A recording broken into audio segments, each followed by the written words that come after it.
Nanti di perjalanan waktu berganti akan muncul keadaan ganti umat, ganti umat, ganti umat sampai ke ujung dunia berakhir.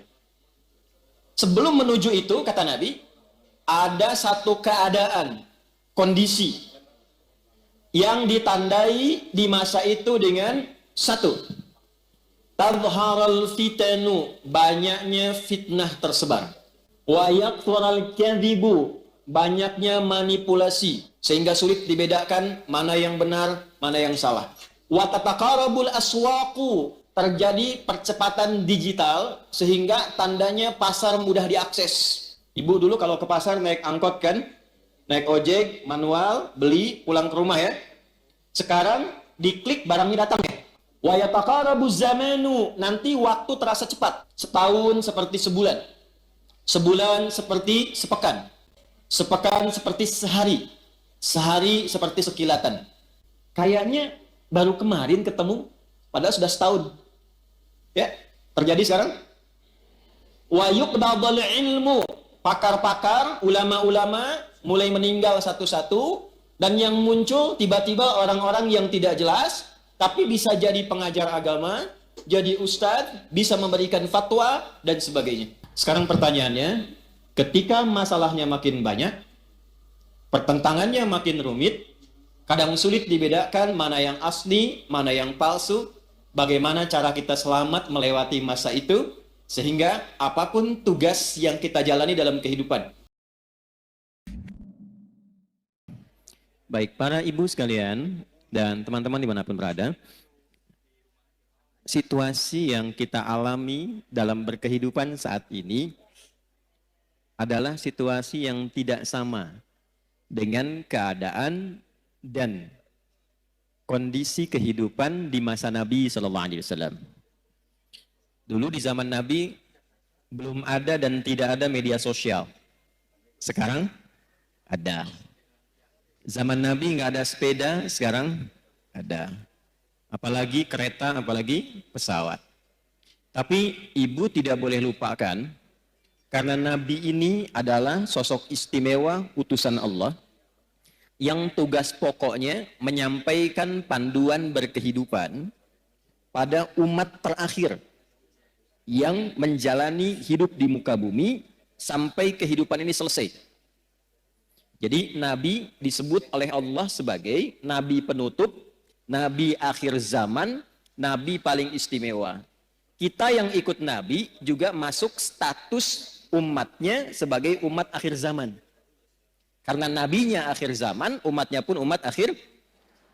Jadi ibu ini manusia akhir zaman ini. Sama dengan saya gitu ya. Yang dimaksud akhir zaman itu begini, supaya tidak keliru menafsirkan. Akhir zaman itu maksudnya periode masa hidup manusia sampai akhirnya kehidupan. Sampai selesai kehidupan di bumi ini. Jadi dari masa Nabi sampai akhir kehidupan yang kita belum tahu kapan, itu maksudnya yang disebut dengan akhir zaman. Dengan ditutupnya oleh Nabi terakhir, dimulai masa akhir zaman sampai kehidupan selesai. Paham Ibu? Halo, paham? Jadi jangan selalu diartikan kalau bicara akhir zaman, besok kiamat misalnya. Ya? Nah, akhir zaman itu dari mulai Nabi diutus sampai terjadi kiamat. Itu akhir, puncaknya terjadi apa? Kiamat. Nah, yang penting bagi kita belajar itu, ini yang jarang dikupas, jarang dibahas. Nabi itu karena tugasnya oleh Allah ditetapkan sebagai penjelas, pembimbing, penerang, maka di antara yang beliau jelaskan itu bukan hanya hukum fikih, tentang cara sholat, cara kita baca Al-Quran, cara zakat, umrah, haji, puasa, tapi juga beliau dituntun, dibimbing oleh Allah untuk menerangkan keadaan di setiap perpindahan zaman sampai akhirnya. Misal, Nabi pernah komen begini dalam sabdanya. Kalau beliau sudah komen, kita langsung subscribe aja ya, sama like, gak usah ikut komen lagi. Khairul qarni, era terbaik itu kata Nabi, eraku. Kemudian era setelahku, sahabat. Kemudian era setelah itu, tabi'in. Jadi ada era Nabi, era sahabat, era tabi'in, kemudian yang dekat ke tabi'in.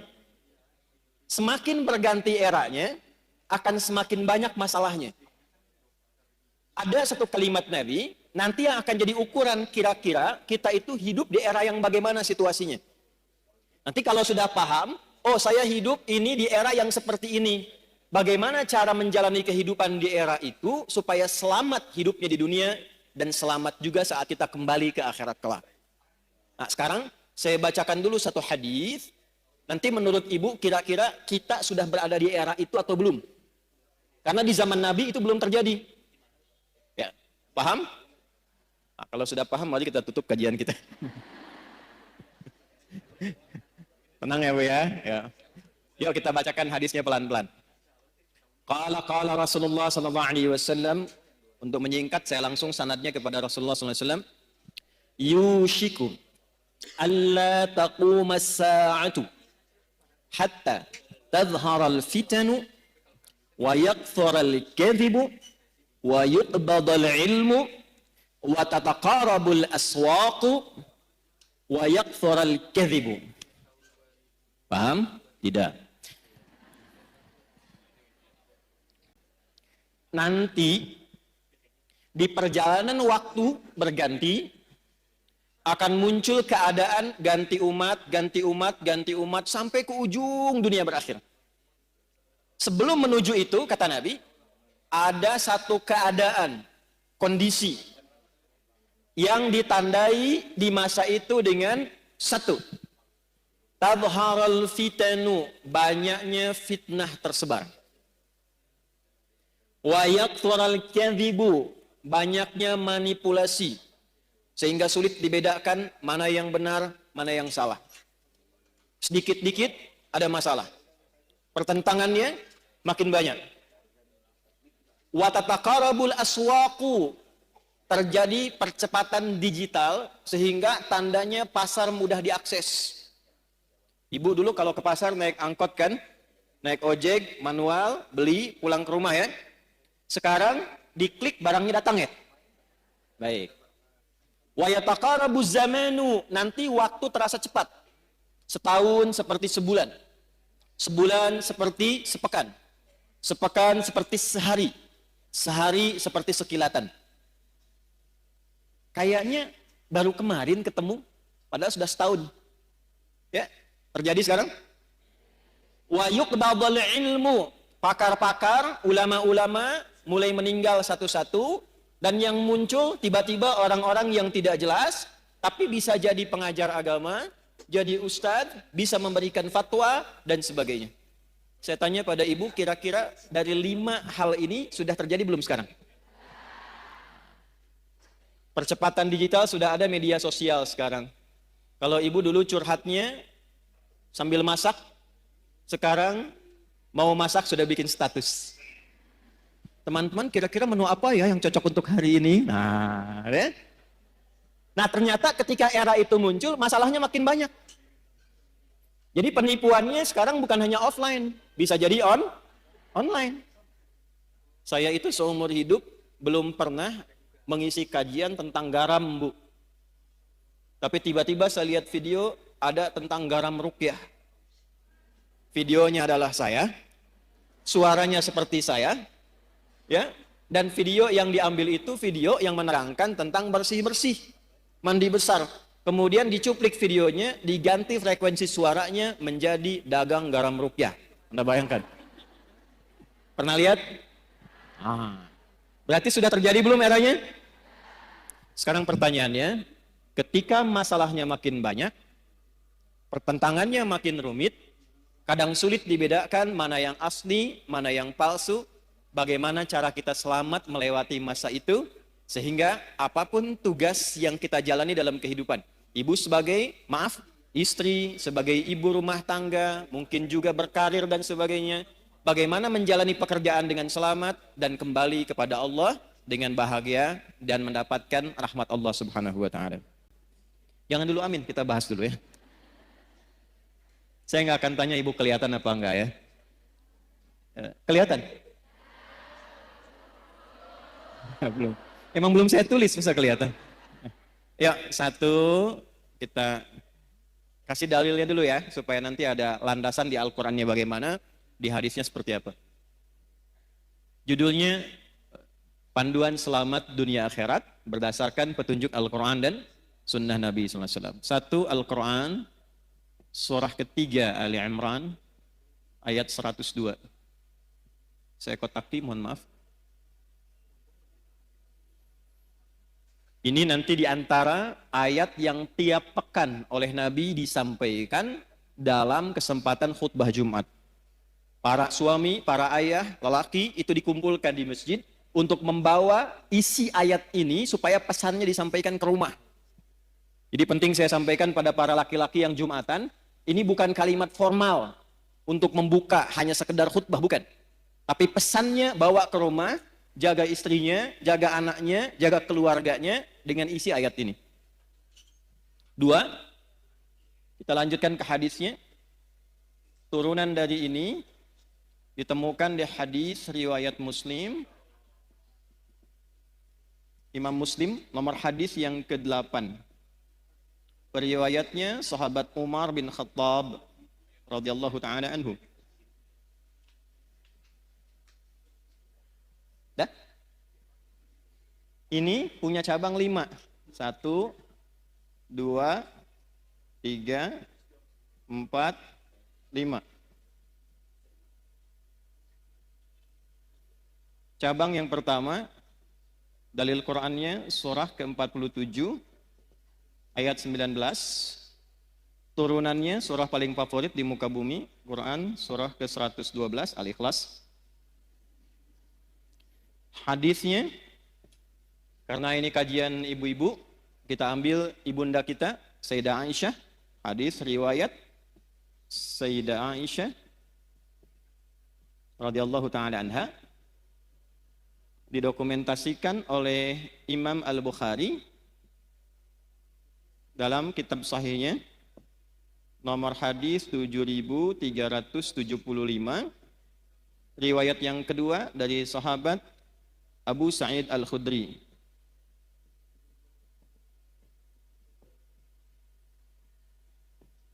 Masih di Al-Bukhari. Ini sudah saya cek ya Bu ya, insya Allah betul. Nomor hadis 7374.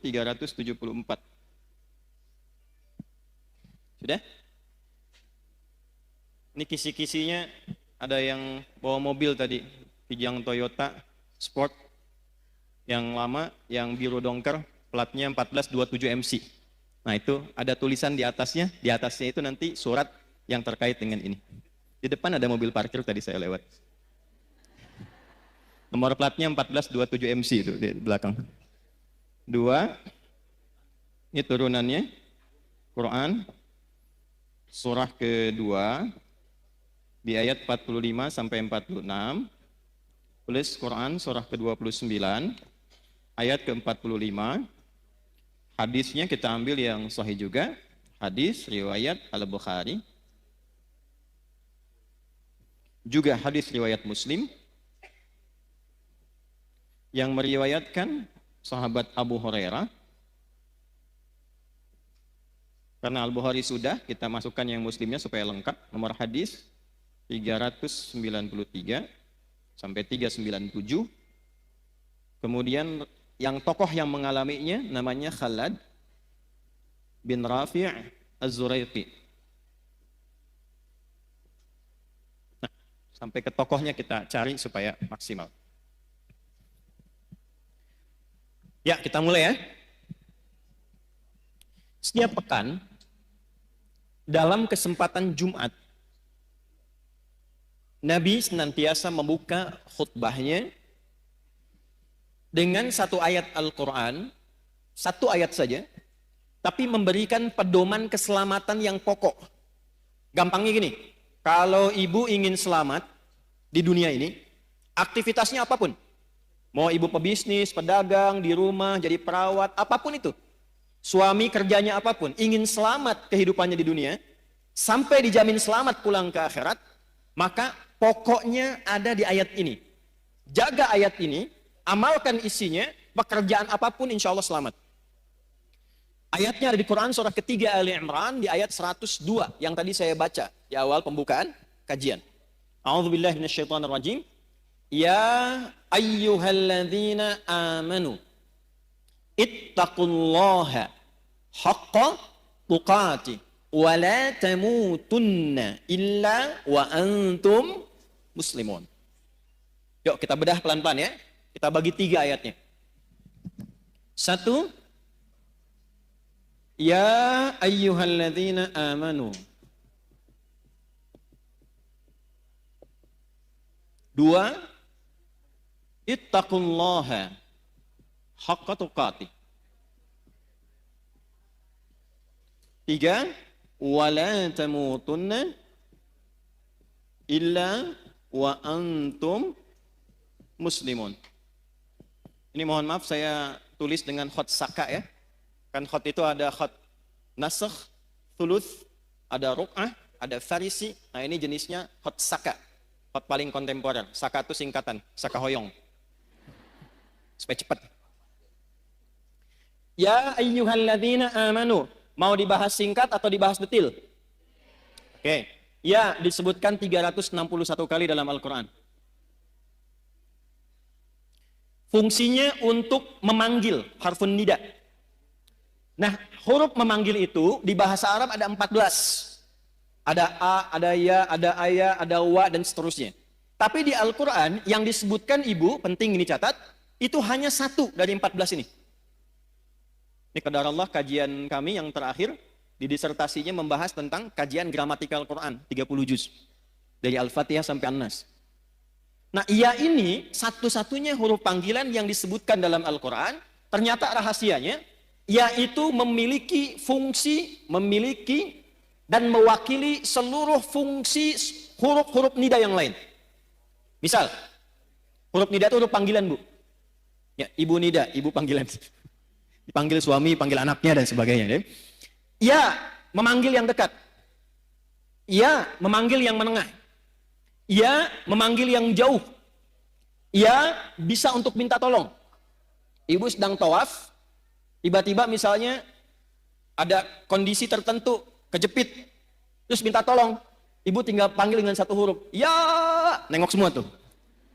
Ya, yang dekat, yang menengah, yang jauh. Nidaul qarib, nidaul mutawassit, nidaul ba'id. Pelan-pelan. Ayyuha disebutkan 150 kali dalam Al-Quran. Ayyunya namanya munada kalau di ilmu nahwu, berfungsi menguatkan hukum. Haknya namanya hak tanbih, berfungsi mengingatkan. Nanti sampai sini belum paham, kalau sudah kita terangkan jelas baru mengerti. Alladzina disebutkan 1080 kali dalam Al-Quran. Ini namanya konjungsi, kata sambung, isim mausul, tapi menunjuk pada objek, orangnya tanpa kecuali, siapapun. Mau laki-laki, mau perempuan, berapapun usianya, siapakah dia, besar, kecil, tua, muda, apakah dia diberikan kekuatan dengan kedudukan, harta melimpah, atau orang biasa, semua tanpa kecuali. Jadi kalau ada ayat Quran, dibuka dengan kata alladzina amanu, artinya Allah tidak membedakan siapapun sepanjang dia merasa punya iman. Yuk kita terjemahkan dengan ilmu tadi. Ya ayyuhalladzina amanu. Hei semua yang masih merasa punya iman dalam dirinya. Aku tidak melihat apakah engkau merasa kaya, orang biasa, punya kedudukan, laki-laki kah, perempuan kah, besar kah, kecil kah, tua kah, muda kah, ulama kah, orang biasa kah, sepanjang engkau merasa punya iman kepadaku, dimanapun kau berada. Apakah engkau merasa dekat, menengah, atau engkau sedang berada di tempat yang jauh. Sepanjang engkau merasa punya iman. Aku tegaskan, aku ingatkan. Aku tegaskan, aku ingatkan. Nah, kalau tahu begitu beda kan ya ngajinya ya. Ibu kalau menemukan kalimat seperti itu di Quran, artinya kita sedang disentuh langsung oleh Allah. Allah nggak lihat status kita. Nggak lihat status sosial. Tidak melihat status berkehidupannya, apakah berkeluarga atau belum. Yang penting merasa punya iman. Ingat ya Bu ya. Ingat baik-baik ini. Saya berikan satu rahasia penting di dalam pembuka ayat ini, tapi ini diantara kita saja. Kalau ada ayat dibuka dengan kata iman, itu artinya Informasi yang disampaikan di ayat ini menentukan kadar keimanan kita. Apakah iman kita betul-betul sedang kuat, lemah, atau berada di tengah-tengah? Nanti yang menentukan kalimat setelahnya.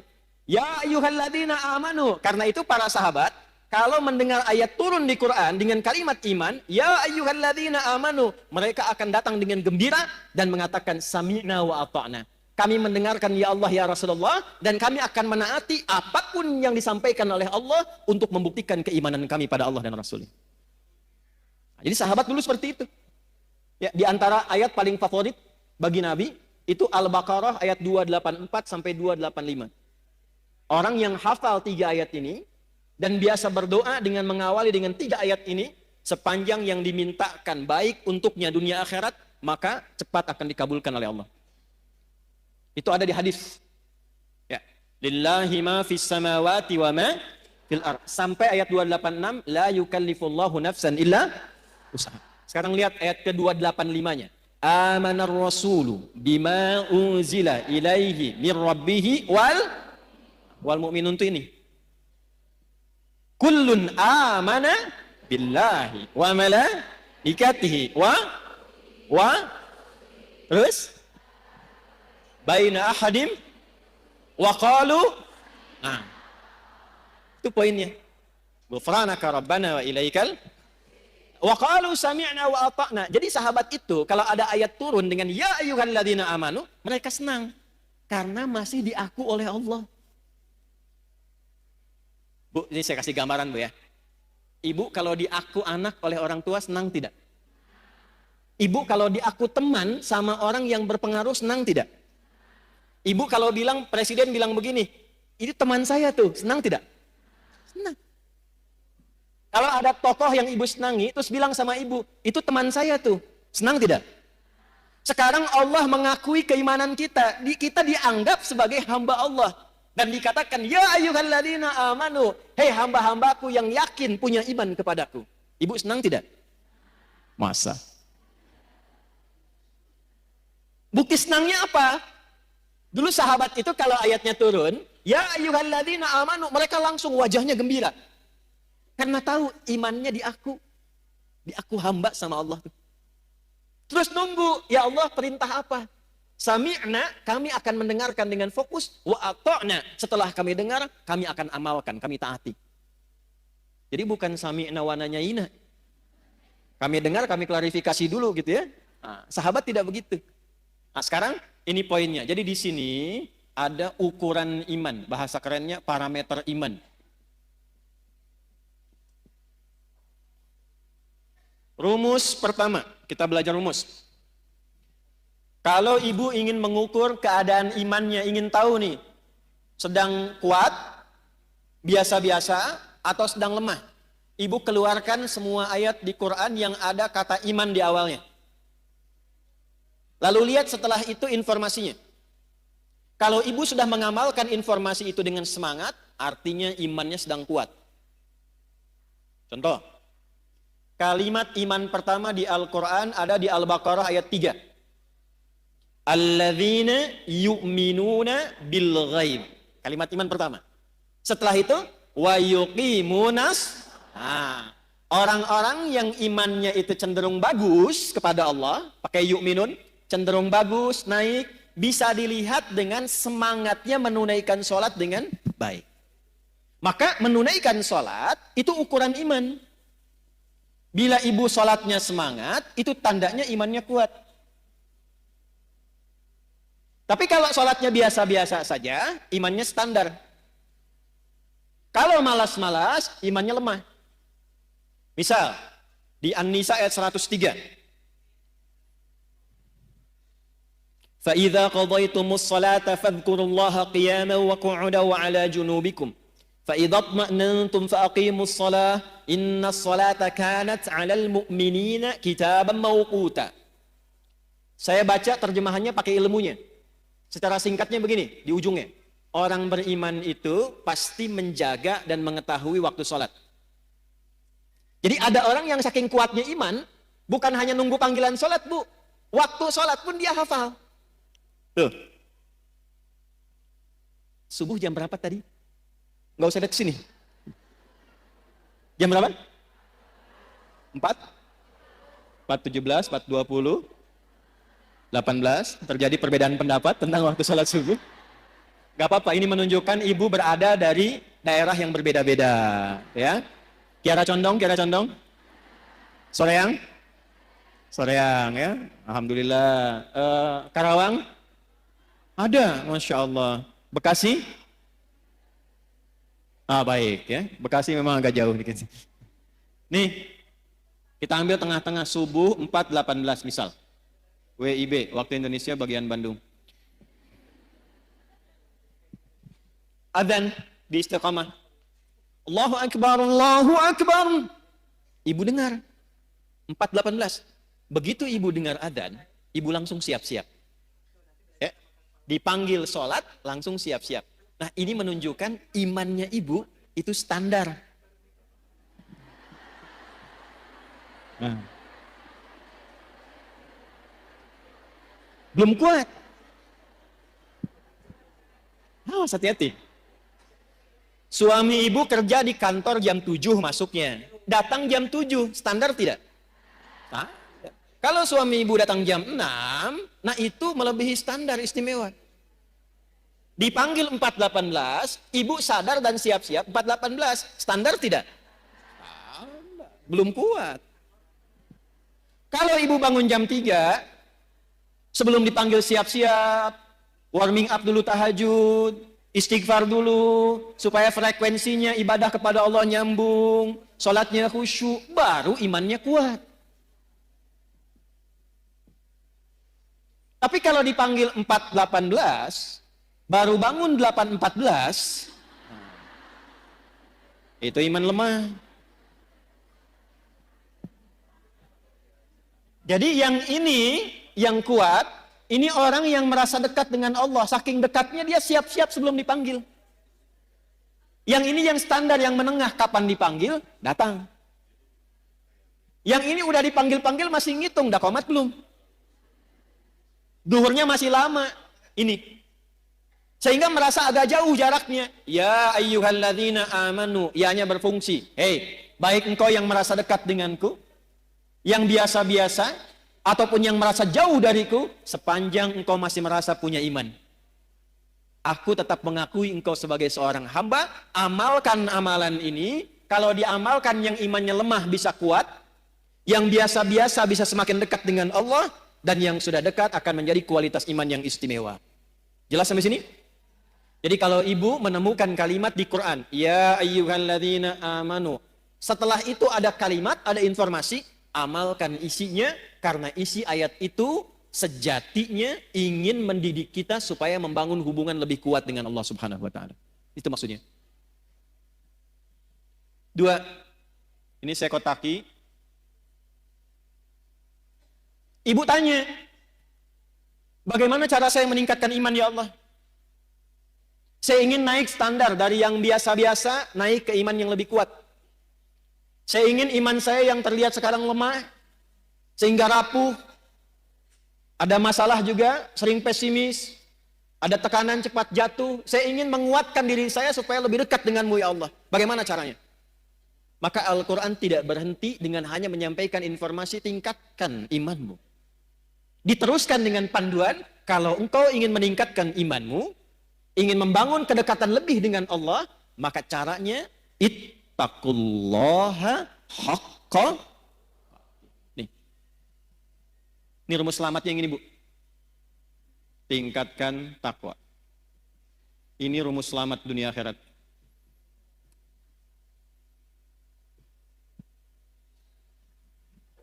Ya, tahan ya, karena itu saya kotaki. Tingkatkan apa? Pelan-pelan. Jadi kalau ibu bertanya, apa rumus selamat dunia akhirat dalam Al-Quran dan hadis? Bahasa Qurannya sederhana. Tingkatkan takwa secara serius dan benar. Tingkatkan takwa secara serius dan benar.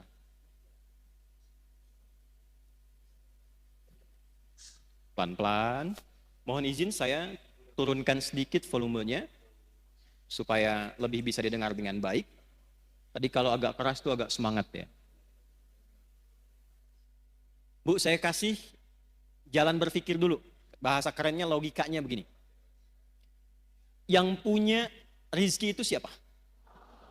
Yang punya harta siapa? Yang punya ilmu siapa? Yang punya segalanya? Oke. Sekarang simpan. Tidak ada yang serupa dengan Allah. Laisa kamitslihi syai'. Tapi saya kasih ibu permisalan sedikit saja. Ibu kalau dekat dengan pejabat, aksesnya mudah nggak? Ibu kalau punya teman orang kaya, gampang dibantu nggak? Gampang kan? Dengan logika yang sama. Ibu kalau dekat dengan Allah, apa yang sulit bagi Allah? Nah ini jarang dipakai Bu. Ada persoalan, kenapa tidak dikembalikan ke Allah? Ingin sesuatu, kenapa tidak meminta ke Allah? Yang kita butuhkan sekarang itu, bukan materinya, bukan kedudukannya. Yang membuat bahagia itu seringkali bukan karena materi berlimpah, bukan. Yang sejatinya membuat kita lebih bahagia itu ada ketenangan dalam jiwa. Makanya di rumah tangga, sakinah itu didahulukan sebelum mawaddah. Sakinah, mawaddah, dan rahmah. Mawaddah itu Bu, pemberian ungkapan cinta yang diberikan dengan pemberian fisik, materi. Kalau baru akad itu mahar. Ya, itu diteruskan setelah berumah tangga. Misal istrinya milad, suami kasih hadiah pulang ke rumah.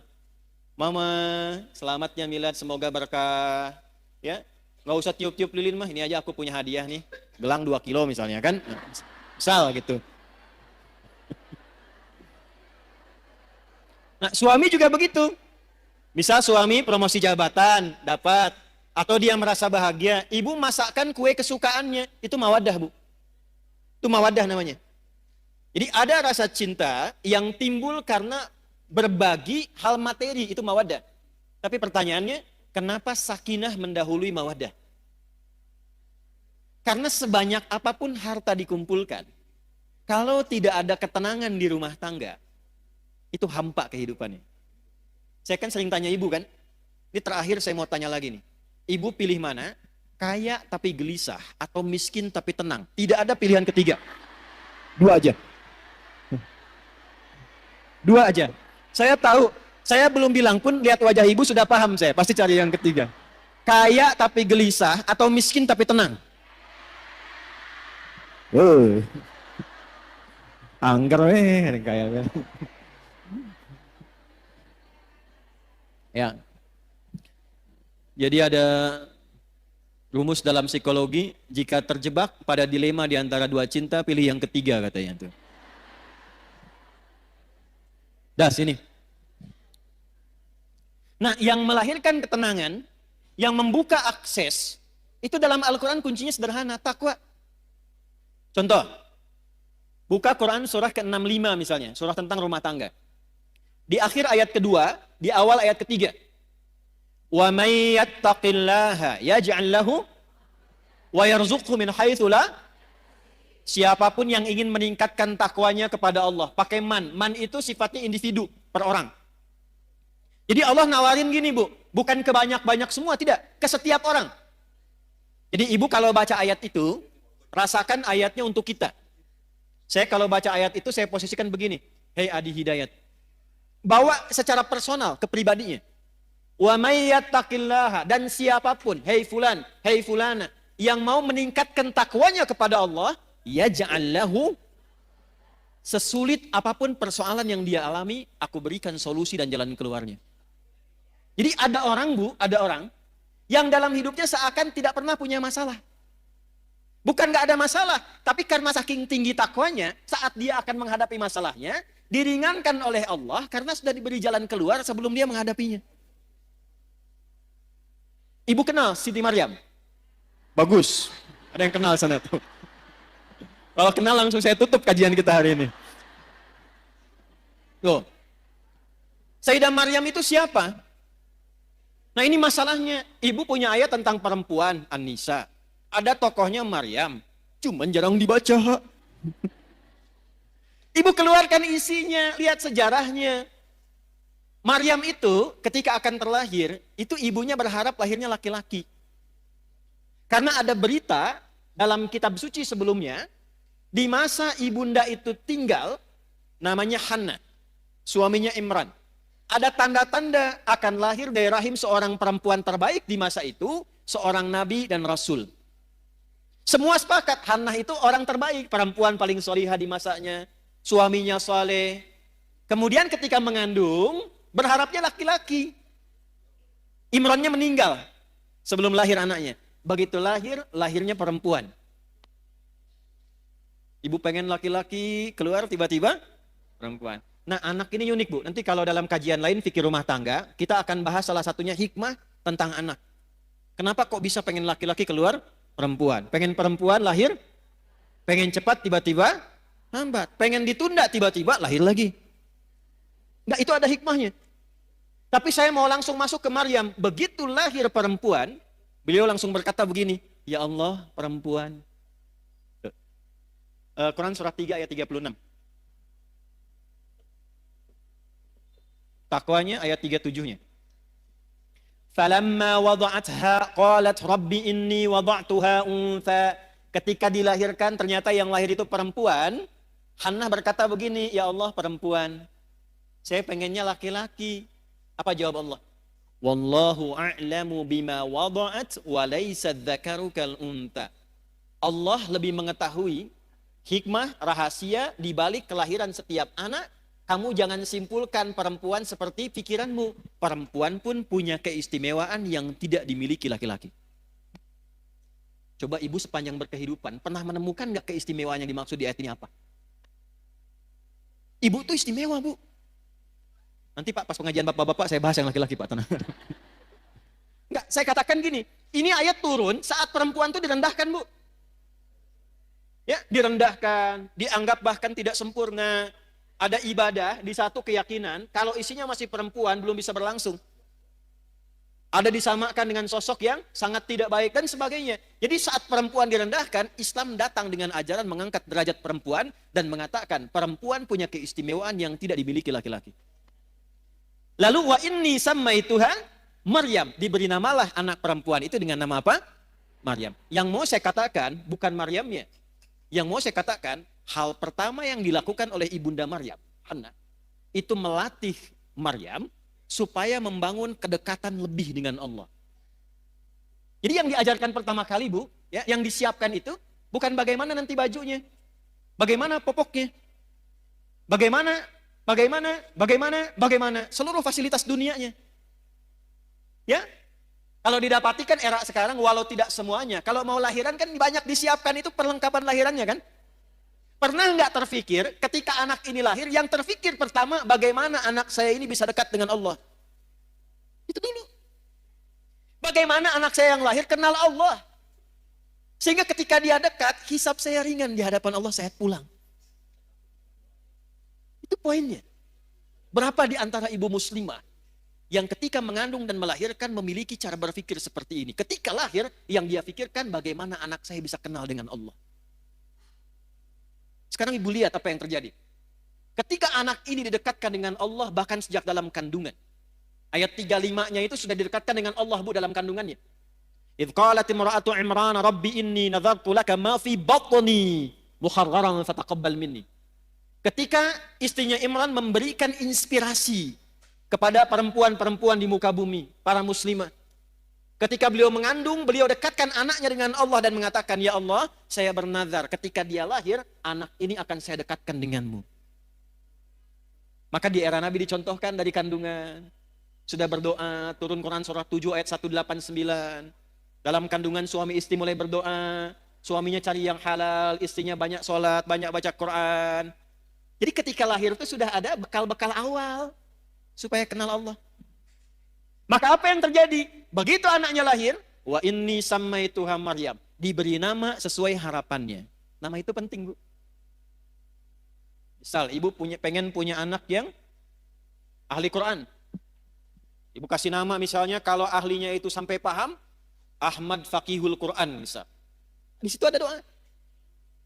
Oh, saya pengen anak saya yang kedua dekat dengan Nabi. Ibu beri nama misalnya Amelia Habibatul Mustafa. Aku harapkan anak ini tumbuh jadi kekasihnya Nabi. Dicari ketika lahir, berikan nama sesuai dengan harapan yang ibu inginkan. Maryam Di antara maknanya, di antaranya sosok yang menjaga diri, sehingga dengan penjagaan itu ia selalu dekat dengan Allah. Yang Allah senangi, dikerjakan. Kalau Allah nggak suka, dia tinggalkan. Yang Allah inginkan, dia ikuti.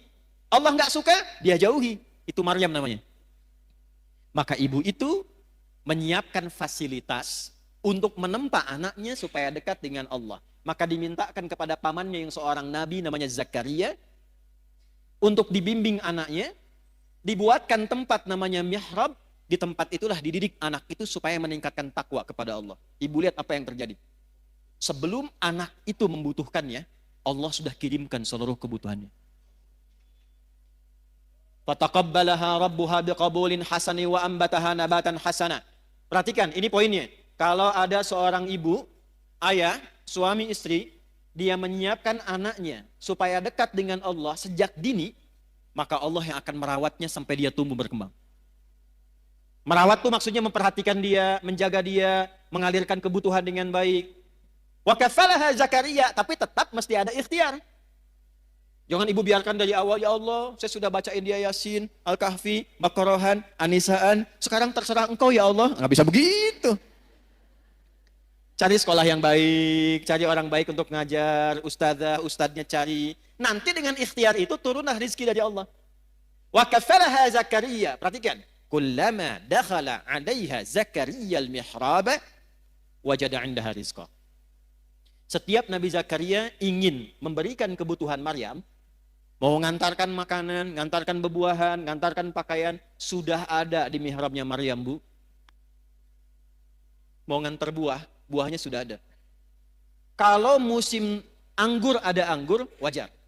Ini musim jeruk, bukan musim anggur, tapi ada anggur. Nanya, Zakaria itu nanya, pamannya alaihissalam. Nanya ini untuk mengkonfirmasi ketakwaannya kepada Allah.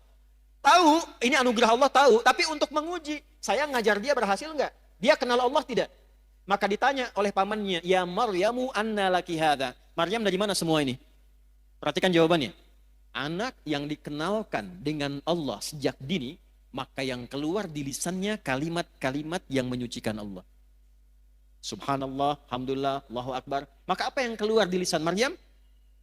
Qalat huwa min indillah. Paman, semua ini anugerah Allah. Innallaha yarzuqu may yasha bighairi hisab. Allah akan mengalirkan rizki pada hamba yang dikehendakinya tanpa batasan. Siapa hamba yang dikehendaki di sini? Yang meningkatkan takwa. Ini. Jadi kalau anak-anak ibu dari awal didekatkan, dikenalkan dengan Allah, itu yang keluar nanti kenal Allah, Bu. Saya pernah lihat satu video dulu, ada anak mau disuntik masih kecil. Yang keluar tuh subhanallah, astagfirullah, dosa apa aku ya Allah, astagfirullah, gitu. Ya kan? Tapi tidak sedikit juga anak-anak yang mau disuntik harus dikenalkan dengan mainan dulu gitu kan, dan sebagainya. Tidak salah, tidak. Tapi kalau ingin dijaga, dirawat oleh Allah, maka kenalkan sejak dini. Maka Bapak Ibu, Bapak tuh ada Bapak di sana, Ibu di sini, supaya terbawa juga suasananya. Yang mau saya tegaskan yang pertama, apakah itu hanya berlaku untuk Maryam atau umum? Kita bisa dapat nggak? Dari mana taunya? Kembalikan ayatnya di Quran. Maryam ini hanya contoh. Seperti Nabi Ayub contoh kalau sakit amalnya bagaimana. Seperti Nabi Yunus contoh kalau sedang kena musibah amalnya seperti apa. Seperti Nabi Ibrahim contoh kalau jadi ayah yang sibuk memperhatikan anak bagaimana. Contoh. Petunjuknya ada di Quran. Jadi kapanpun kita hidup, keluarkan ayat ini, maka kita berpeluang mendapatkan yang sama seperti Maryam mendapatkannya. Maryam Nabi bukan? Bukan. Rasul bukan? Perempuan? Solihah? Takwa? Dapat. Ibu Nabi bukan? Sama dengan Maryam. Rasul bukan? Sama dengan Maryam. Perempuan? Sama dengan Maryam. Ibu sama solehnya dengan Maryam. Itu yang beda. Nah, tinggal ini yang ditingkatkan. Maka ayatnya balik lagi ke surat ke-65. Wa may yattaqillaha yaj'al lahu. Bukan hanya Maryam, siapapun. Dulu ada Maryam, sekarang misalnya ada Iis, ya, ada Ina, ada Eti, ya, ada Ici, ada macam-macam lah silahkan gitu kan. ada Siti, ada macam-macam. Silahkan siapapun namanya, karena kalimat Qur'annya nawarkan umum untuk personal. Man, kamu mau tingkatkan takwa, aku berikan hal yang serupa. Bu, tolong catat ini ya. Tidak ada orang hidup tidak punya masalah, itu nggak ada. Nggak ada.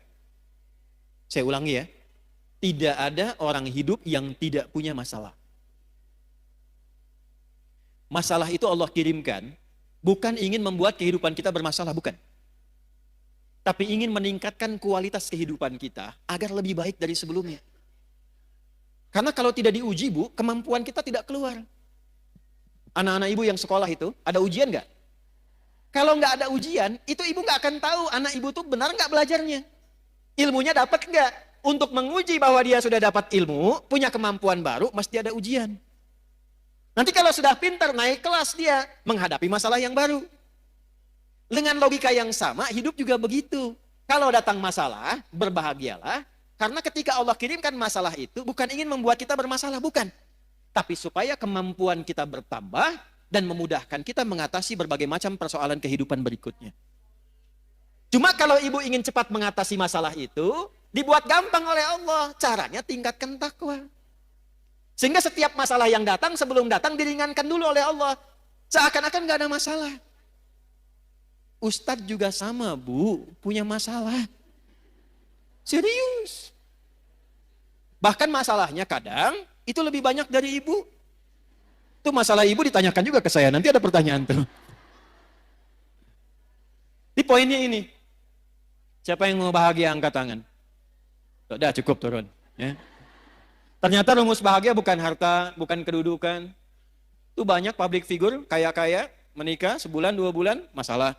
Ternyata faktornya bukan karena terkenal, bukan karena harta. Yang ingin bahagia, rumusnya takwa. Quran surah kedua di akhir ayat 189. Ayat 189 di surah Al-Baqarah ditutup dengan kalimat begini. Wattaqullaha la'allakum tuflihun. Jika engkau ingin bahagia, maka tingkatkan takwamu kepada Allah. Bertakwalah kepada Allah, maka hidupmu cenderung bahagia. Siapa yang ingin pintar? Ya kan? Yang kepintarannya berkali lipat. Ternyata rumusnya takwa. Ditemukan di mana? Di Quran surah kedua Al-Baqarah di akhir ayat 282. Ayat paling panjang di Al-Quran menyampaikan ilmu yang termasuk rumit tapi ditutup dengan kalimat wattaqullaha wa yu'allimukumullah. Engkau tingkatkan takwamu kepada Allah, Allah tambahkan dan ajarkan pengetahuan-pengetahuan yang mudah. Ini kuncinya.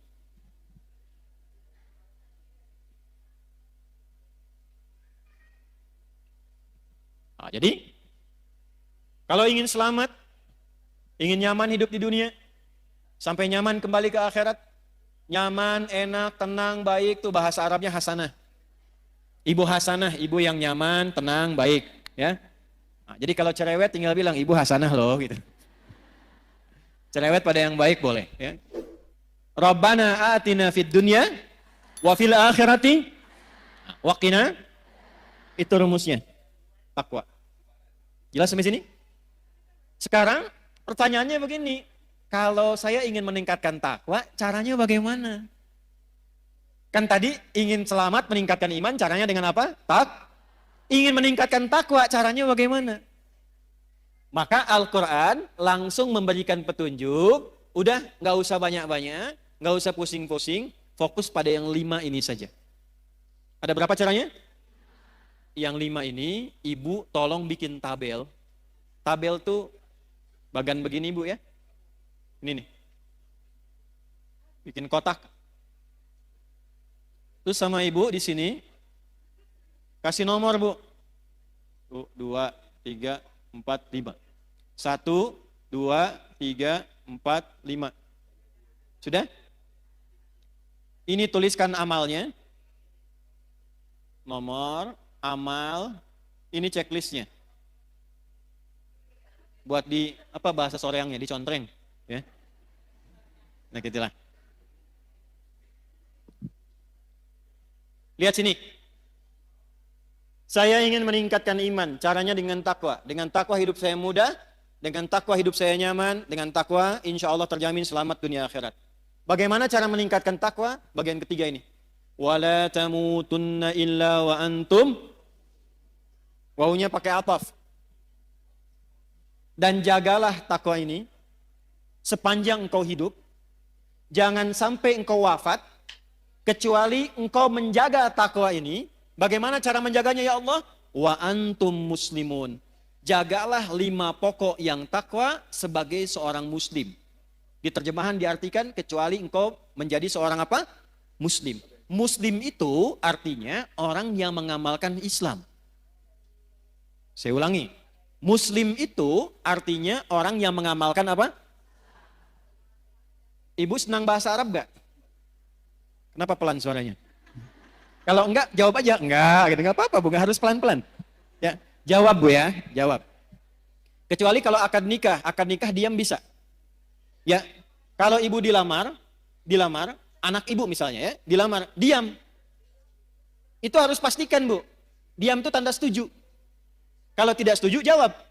Karena kaidah usul fikihnya mengatakan begini, as-sukutu alamatu he'eh. Diam itu tanda setuju. Ya. Nah, kalau pertanyaan begini disampaikan, nah kita tinggal gambarkan saja kecenderungannya kemana untuk diulas. Ibu senang bahasa Arab gak?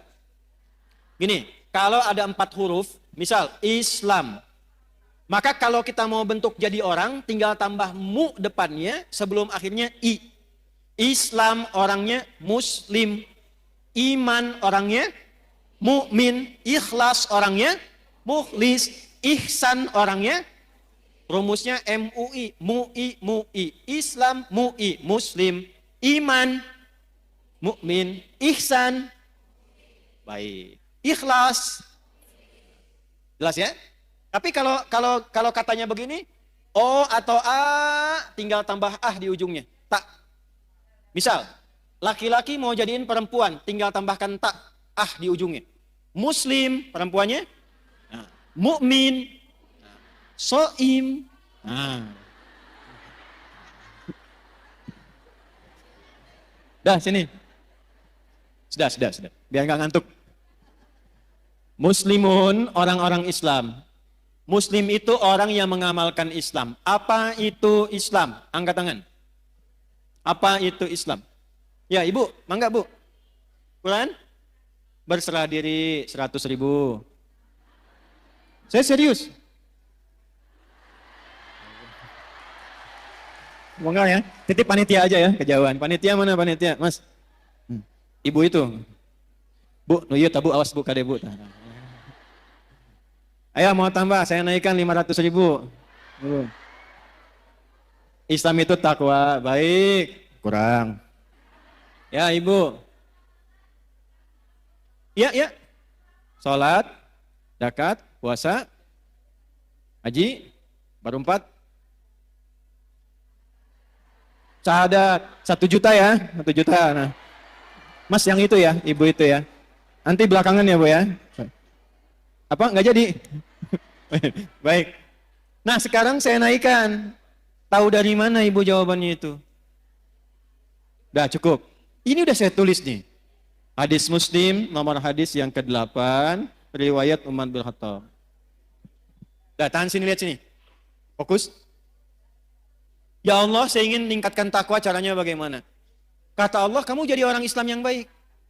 Amalkan ajaran Islam, jaga sampai meninggal. Kalau kamu jaga ajaran ini sampai meninggal, kamu selamat sampai pulang. Kita tanya balik, ya Allah, ajaran Islam yang pokok itu mana saja? Maka dijawablah oleh Nabi, jawaban ini diungkapkan oleh Umar bin Khattab, disampaikan kemudian dirangkum oleh Imam Muslim, dituliskan di kitabnya nomor hadis yang ke-8 sampai ke kita. Apa jawabannya? Ketika Nabi ditanya mal Islam, kata Nabi, 1, antashhada an la ilaha illallah wa anna Muhammad Rasulullah. Amal pertama syahadat. Syahadatain. Wa tuqimas shalah. Salat. Wa tu'tiyaz zakat. Zakat. Wa tasuma ramadana. Ramadan. Wa tahujjal baita in istata'ta ilaihi sabila. Haji atau umrah.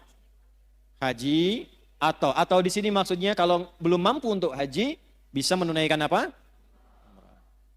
Maka yang didahulukan hajinya. Saya checklist haji. 5. Bu, 5 ini aja jaga sampai meninggal. Insya Allah selamat. Ibu mau dagang? Boleh. Tapi pastikan ibu punya syahadat.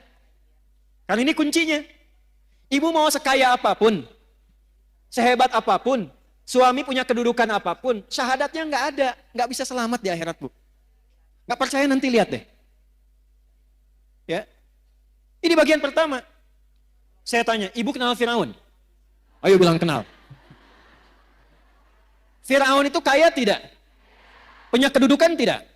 Punya pasukan tidak? Masalah utamanya apa?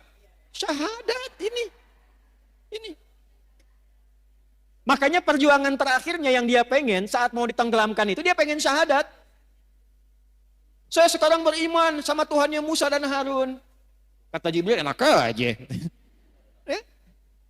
Karena syahadat yang sudah dipaksakan di tenggorokan dan dipaksakan, hanya ingin, bukan karena ikhlas syahadatnya. Dia menginginkan dengan mengucapkan itu pengen selamat dari terjangan air laut pada masa itu. Maka Jibril melihat, ini bukan ketulusan. Ini kepura-puraan.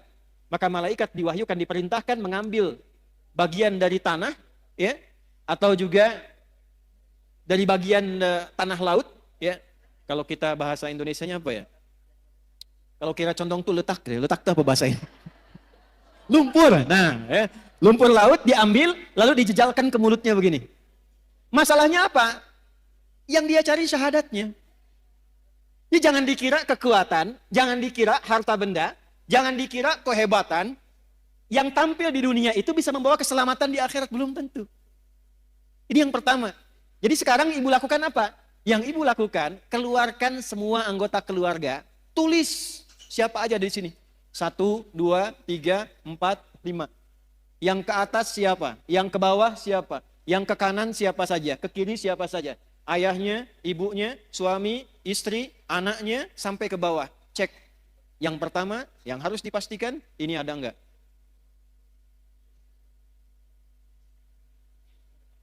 Gimana syahadatnya suami? Istri bagaimana? Ibu? Anak-anaknya? Keluarganya? Ini nomor 1, letakkan urutan pertama. Buka Quran surah 52, ayat 21. At-Tur. Quran surah 52 ayat 21. Saya tanya ibu dulu sebentar. Ibu mau ketemu anaknya lagi nggak di akhirat? Mau kumpul nggak dengan keluarganya? Dengan suaminya? Kenapa pelan?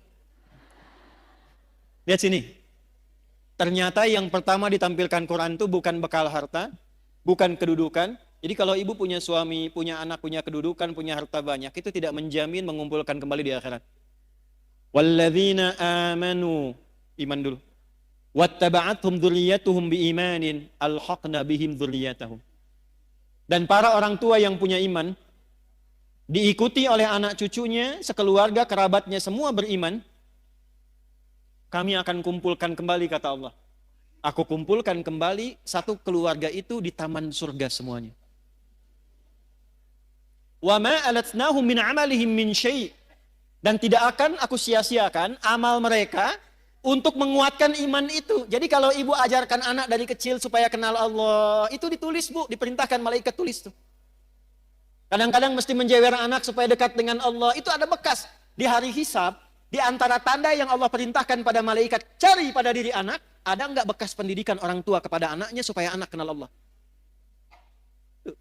Pernah enggak ada begitu? Begitu anak ingin menjauh dari Allah, susah diingatkan. Ibu belai misalnya begini, nak. Itu bekas belayannya itu nanti akan jadi tanda di yaumil hisab. Dulu saya kecil itu dijewer begini, kalau ngumpet ngaji. Maghrib, TV mati. Sembunyi dimanapun akan dicari. Saya pernah kecil, ingin ngetes aja, dicari enggak? Saya sembunyi di bawah lemari asisten rumah tangga, saya masuk situ. Ternyata asisten rumah tangga diperintahkan oleh ibunda kami, cari Adi sampai ketemu. Harus ngaji di hadapan ibu. Kalau nekat dijewer. Dan saya baru tahu kenapa telinga ini penting dijewer. Ternyata di sini ada bagian sensitivitas dari saraf yang bisa menggerakkan juga ya bagian dari dalam diri manusia itu untuk menstimulus kepintarannya muncul. Tapi bukan berarti pulang dari sini ibu jewer semua anak, bukan. Saya mau katakan kenapa orang tua dulu kalau mendidik anak kadang suka dijewer gitu. Ya, ternyata itu ada bukti ilmiahnya sekarang. Jangan potong videonya ya, awas nih. Sekarang suka ada kontainer potong-potong video. Kontainer tuh yang suka bikin konten, ya. Udah, sini udah ya. Jadi Islam tuh sampai mengatur begitu, Bu. Ya, jangan sampai awas mendidik dengan cara menyakiti. Makanya saya suka koreksi terjemahan-terjemahan itu. Anak usia 7 tahun, ajari dia sholat. Kalau 10 tahun dia belum mau sholat, maka apa? Tuh, kan? Mau main pukul aja. Terjemahnya bukan begitu. Idrib itu artinya memberikan contoh sampai mengerti. Dari kata doroba, doroba itu artinya memberi contoh. Innallaha la yastahyi ayyadriba mathalan ma ba'udatan fama fau. Ngasih contoh. Maksudnya apa? Anak sudah 10 tahun, malas sholat. Ibu berikan contoh kepada dia. Supaya dia mengerti tentang pentingnya sholat. Hukumannya berupa contoh. Contohnya apa? Uang jajannya jangan kasih dulu. TV-nya yang kesukaan dia matikan dulu. Sampai dia ngerti akses menuju itu mesti sholat. Kalau dia tanya kenapa sih mesti sholat? Nah, sholat itu mendekatkan kita dengan Allah. Ini loh Allah yang ngasih mama TV itu Allah. Yang ngirim uang ke mama itu dari Allah. Yang ngasih kita kenyamanan hidup itu Allah. Cara terima kasih kita sama Allah sholat. Kamu dikasih sama paman uang kamu ucapkan terima kasih. Kita dikasih sama Allah berupa banyak kenikmatan ini. Cara terima kasihnya sholat. Itu caranya. Sampai dia mengerti. Tidak harus memukul. Kalau di Arab, budayanya memang begitu. Tapi bukan menyakiti. Kadang tepak begini gitu. Itu contohnya. Paham? Satu, Bu. Bagaimana cara menjaga syahadat? Maka cabangnya ini. Quran surah 47 ayat 19. Fa'lam annahu la ilaha fa'lam, maka cepatlah belajar, mesti punya ilmu. Jadi syahadat pun ada apa? Ada ilmu. Izin ya Bu ya. Syahadatnya checklist dulu. Tapi kalau Ibu checklist, menjaganya juga nggak mudah kalau tanpa ilmu. Karena akan tiba masanya syahadat itu mudah ditukar. Ada bencana bawa sembako, syahadat ditukar dengan sembako. Ada yang ditukar dengan biskuit. Anak ibu hati-hati yang perempuan-perempuan. Tiba eranya tidak mudah. Datang orang, sekarang dengan kalimat aja bisa hilang syahadat, Bu. Aku mencintaimu asal engkau mau ikut denganku. Nah, bahaya. Terjadi sekarang? Maka butuh ilmu untuk menguatkan syahadat itu. Karena itu kuncinya. Kata Nabi Miftahul Jannah. Kunci surganya itu terletak pada syahadatnya. Jelas? Ilmunya ada di mana? Nih. Gak usah tinggi-tinggi Bu bahasnya ya. Apalagi mohon maaf sekali. Saya sering perhatikan orang awam banyak berdebat di masalah pembahasan akidah yang tidak ada manfaat untuk dirinya. Yang penting itu membuat kita kenal Allah cukup. Gak usah terjebak dalam perdebatan ini bagaimana, itu bagaimana. Saya nggak ngerti bahasan dulu para ulama diskusi, sekarang jadi konsumsi awam. Salahnya kadang-kadang sebagian kurang bisa menjaga.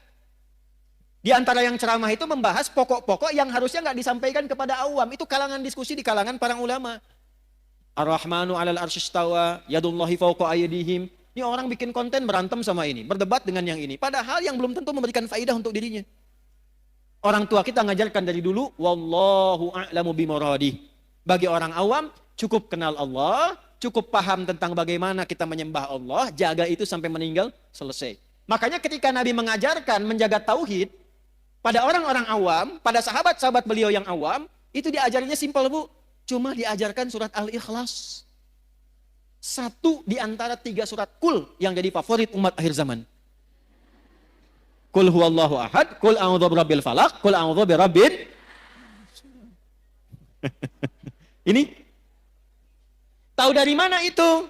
Nih dalilnya dari Sayyidah Aisyah. Riwayat Al-Bukhari. Ada sahabat yang saking dekatnya dengan Allah, kenal Allah, dia hobi sekali baca kulhu. Jadi mainnya kulhu terus Bu, rakaat kedua. Ya, walaupun rakaat pertama misalnya Al-Duha, Al-Insyirah, Al-A'la, yang keduanya selalu kulhu. Dikomplainlah kemudian, Ya, beberapa sahabat ngomplain itu, kamu kenapa sih main kulhu terus? Baca kulhu terus? Maka disampaikan kepada Nabi, inilah hebatnya Nabi sallallahu alaihi wasallam. Nabi tidak memberikan vonis, tidak langsung memberikan hukum, dipanggil orangnya ditanya, kenapa engkau senang baca kulhu di rakaat kedua? Kata sahabat ini, ya Rasulullah, di dalam kulhu itu ada sifat-sifat Allah yang indah. Saking kenalnya Allah, senang dengan kulhu, karena menemukan di situ kebenaran Allah dan sifatnya yang indah. Saya mencintai Allah, karena itu saya senang baca kulhu, karena di situ ada sifat Allah, saya cinta pada Allah. Maka turunlah berita, sampaikan Muhammad kepada sahabat itu, karena dia cinta Allah, Allah pun mencintainya. Hadisnya sahih.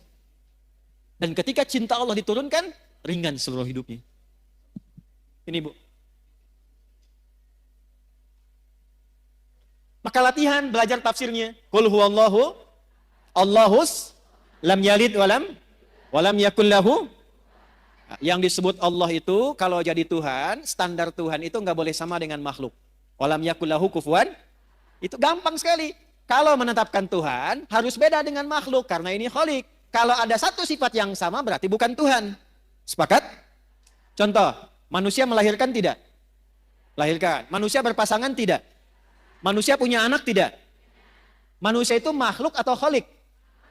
Baik, kalau manusia berpasangan, maka Tuhan nggak boleh berpasangan. Kalau ada sifat Tuhan berpasangan, berarti sama dengan makhluk, bukan Tuhan.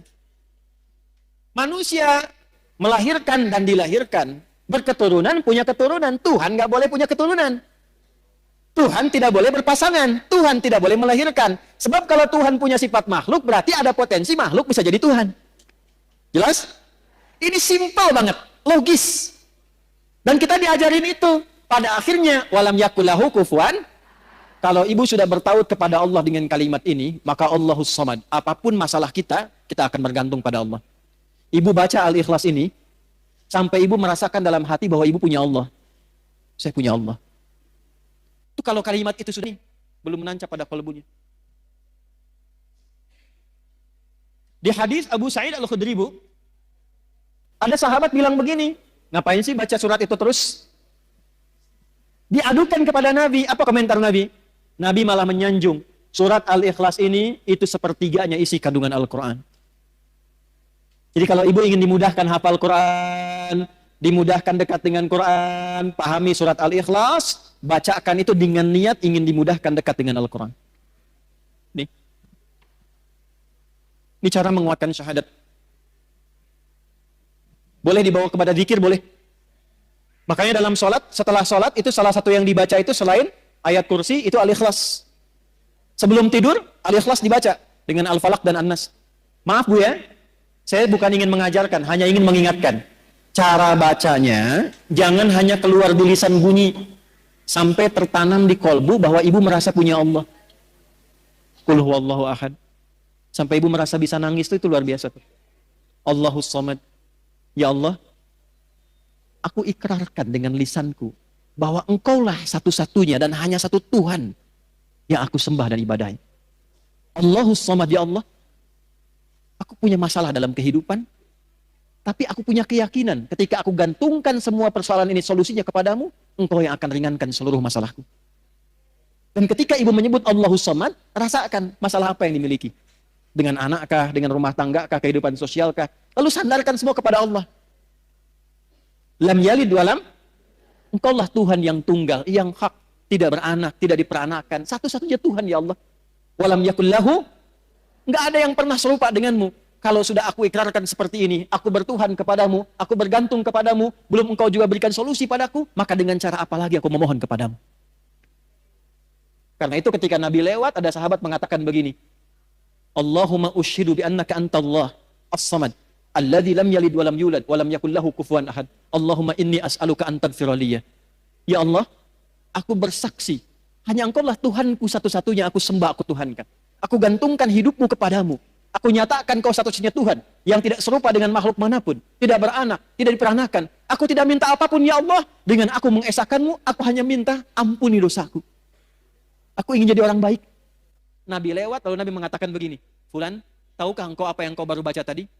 Orang ini berkata, ya Rasulullah, engkau yang paling tahu. Allah wa Rasuluhu a'lam. Allah dan Rasulnya yang paling tahu. Kata Nabi, engkau baru saja meminta kepada Allah dengan menyebut namanya yang paling agung, yang engkau kalau ucapkan itu, doamu akan selalu dijawab, permintaanmu tidak akan pernah tertolak. Itu hadisnya sahih. Hadisnya sahih. Dan Syekh Said Sabiq memasukkan hadis itu dalam pembahasan akidah ketika mengurai Al-Asmaul Husna di kitabnya Al-Aqaid Al-Islamiyah. Jadi kalau orang benar al-ikhlasnya, Bu, ini sampai ke dalam jiwanya, itu doanya mustajab, Bu.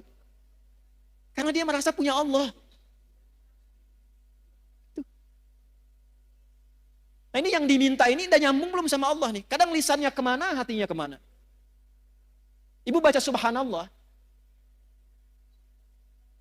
Satu kali belum nyambung, wajar. 2 kali belum connect, wajar. 33 kali belum nyambung, ibu mesti baca berapa kali lagi? Bu keluar dari sini ya. Mie ayam, mie ayam, mie ayam, mie ayam, mie ayam, mie ayam, mie ayam. Sampai 33 kali itu. Saya yakin sampai mau tidur, ibu akan ingat mie ayam itu. Gak percaya silahkan. Mie ayam, mie ayam, mie ayam, mie ayam, mie ayam. 33 kali. Minimal ibu akan cari kan? Ibu tiap hari, Bu, subhanallah, subhanallah, subhanallah. Dari 33 ini, bagian keberapa yang sampai ke dalam hati? 9, 10, 11? Alhamdulillah, alhamdulillah, alhamdulillah. Lisan ibu alhamdulillah, tapi tuntunan nikmat mintanya makin terus banyak. Sudah dikasih sepeda, minta motor. Dikasih motor, minta mobil lagi. Padahal baru alhamdulillah, sepeda saja belum pernah dibawa menunaikan sholat 5 waktu di masjid. Seringnya sepedaan, kadang dibawa sampai ke pulau lain, sepedaan dengan teman yang lain, belum pernah diantarkan jadi saksi di akhirat bahwa dia pernah mengantar orang ini sholat di masjid, pernah ikut pengajian, dan itu akan dihisab. Sepeda belum dipakai ibadah, sudah minta motor. Motor belum dipakai ibadah, sudah minta mobil. Kadang Allah tahan, bukan gak pengen ngasih. Fulan, pakai dulu ibadah supaya hisabmu ringan. Kan kamu baru bilang alhamdulillah tadi. Itu. Allahu Akbar. 33 kali, kali 5 tuh. 165. Dalam sehari. Allahu Akbar, Allahu Akbar, Allahu Akbar. Tapi masih kalah juga. Allahu Akbar, Allahu Akbar. Ayo cek ke masjid, ayo. Diskon, kewe sekedap. Nomor 2. Ini saya tanya serius nih. Ibu kalau ada pas sinetron Korea yang paling ibu senangi. Pas waktunya adzan, ibu tunda dulu sinetronnya. Untuk sholat, atau ibu tahan dulu tetap nonton, nanti sholatnya nomor 2. Ya, alhamdulillah. Checklist ya. Lihat sini. Ini materi itu sebetulnya sederhana, Bu. Cuman kedalamannya ini yang jarang diungkap. Maksud saya, checklist ini, syahadaten, formal iya. Sampai ke dalam jiwa, cek sudah belum? Latihan tiap hari. Nyambung lagi, cara melatih supaya ketika syahadat saya merasa punya Allah itu bagaimana? Lakukan seperti Nabi bimbing kita. Karena itu ada bagian keduanya. Wa asyhadu anna Muhammadan. Tanya ke Nabi, ya Rasulullah, gimana cara melatih syahadat? Wa tuqimas shalah. Jaga dalam sholat. Karena itu dalam sholat kita bersyahadat. Waktu tasyahud syahadat tidak? Sholat dibuka dengan kalimat apa? Ya, kalimatnya apa? Allah. Waktu ibu mengucapkan Allahu Akbar, sudah kenal Allah belum? Tuh. Nih saya cek ya. Kalau sudah takbir baca apa? Iftitahnya bacaannya apa? Allahu Akbar kabira. Alhamdulillah. Subhanallah bukratan. Kemudian? Baik. Selain yang wajah tuh ada lagi yang baca yang lain? Allahumma ba'id baini wa baina kama ba'adta bainal. Stop, saya kasih 2 contoh ini. Pernah nggak mencari bagaimana Nabi pernah mengamalkan doa iftitah itu setelah takbir? Ibu pernah belajar dan dengar tentang sahabat Abu Bakar kan? Baru takbir, itu saking merasanya punya Allah, itu langsung menangis bergetar. Baru takbir. Sahabat Ali bin Abi Thalib baru adzan sudah bergetar. Belum sholat. Saking merasa punya Allah. Doa yang Allahumma ba'id itu ada di Al-Bukhari, Sahih Al-Bukhari. Riwayatnya oleh sahabat Abu Hurairah. Biasanya dibaca dalam kesempatan sholat siang. Subuh, zuhur, asar, sholat siang. Yang wajah itu ada di Sunan Abu Daud. Biasa diamalkan oleh Nabi pada malam hari. Sanadnya nanti tersambung melalui Imam Ali bin Abi Thalib radhiyallahu taala anhu. Jadi kalau yang Allahumma ba'id dari Abu Hurairah, yang wajah itu dari sahabat Ali bin Abi. Pertanyaannya, kenapa yang wajah itu sering dibaca malam, sementara Allahumma ba'id sering dibaca siang? Walaupun boleh baca wajah itu, subuh boleh, siang boleh, nggak dilarang. Ada 12 doa iftitah, Bu. Boleh-boleh saja, sah. Tapi yang mau saya katakan, kenapa sering dibacanya di waktu itu? Perhatikan caranya. Ketika tangan diangkat, buang urusan dunia ke belakang. Kalau pengen khusyuk sholatnya, pasrahkan urusan kita kepada Allah, jadikan Allah yang maha agung, yang lain gak penting, buang urusan dunia ke belakang. Kenapa sholat jarang khusyuk? Karena ketika takbir dunianya masih dibawa. Allahu Akbar, oh diskon ini sekian, ini jemuran belum diangkat, ini masuk. Buang ke belakang. Pasrahkan kepada Allah. Enggak, ini ada kitabnya, ya. Ada beberapa kitab, kita simpulkan saja dengan cepat karena waktunya tinggal 5 menit. Lihat sini.